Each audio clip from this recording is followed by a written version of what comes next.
ప్రభువు స్తోత్రాలు. దేవునికి ఎంతగా మనం స్తుతి చెల్లిస్తామో అంత బలమండి. అంత శక్తి. స్తుతించుట అనేది చాలా ప్రాముఖ్యమైనది. కీర్తనకారుడు 103 ఆయన కృప యుగయుగములు నిలుచును. యుగాలు.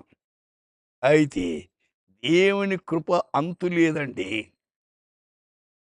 Love of the Lord is from everlasting to everlasting.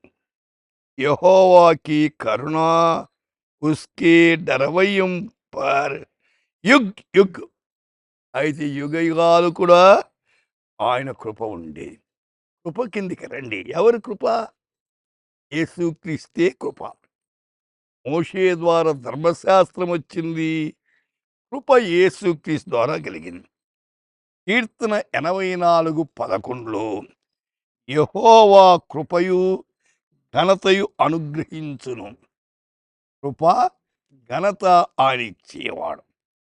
యాకోబు 4:6 దేవుడు అహంకారులను ఎదిరించి దీనులకు కృప అనుగ్రహం.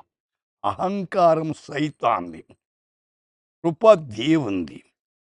అహంకారము భయంకరమైంది, దేవునికి దూరము చేస్తుంది, భక్తిహీనత కలిగిస్తుంది. అయితే దీనత్వము ద్వారా దేవునికి దగ్గరవుతాం, దేవునితో సహవాసము లభిస్తుంది.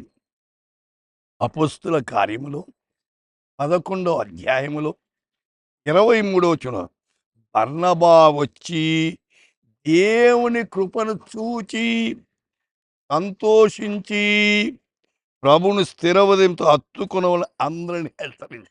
ఎట్లా హత్తుకోవాలా? స్థిర హృదయం. స్థిర హృదయం అంటే కదలనిది. ఎటువంటి పరిస్థితులు మానవ జీవితంలో ఎదురైనా ప్రభువులు స్థిరంగా ఉండాలి.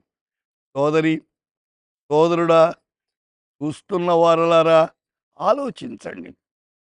స్థిరంగా ఉన్న నీ చేత కాదు, ప్రభువుని అడుగు. ప్రభువా, స్థిరంగా నీలో ఉండేదానికి నన్ను బలపరచండి, నా చేయి పట్టుకోండి, ఈ హస్తాల కింద భద్రపరచండి.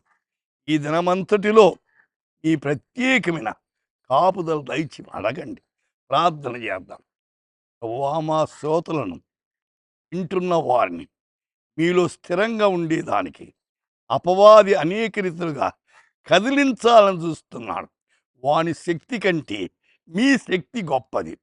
మీ బిడలతో మీ హస్తాల కింద భద్రపరిచి నడిపించమని యేసు నామమున ప్రార్థిస్తున్నాము తండ్రి. ఆమేన్.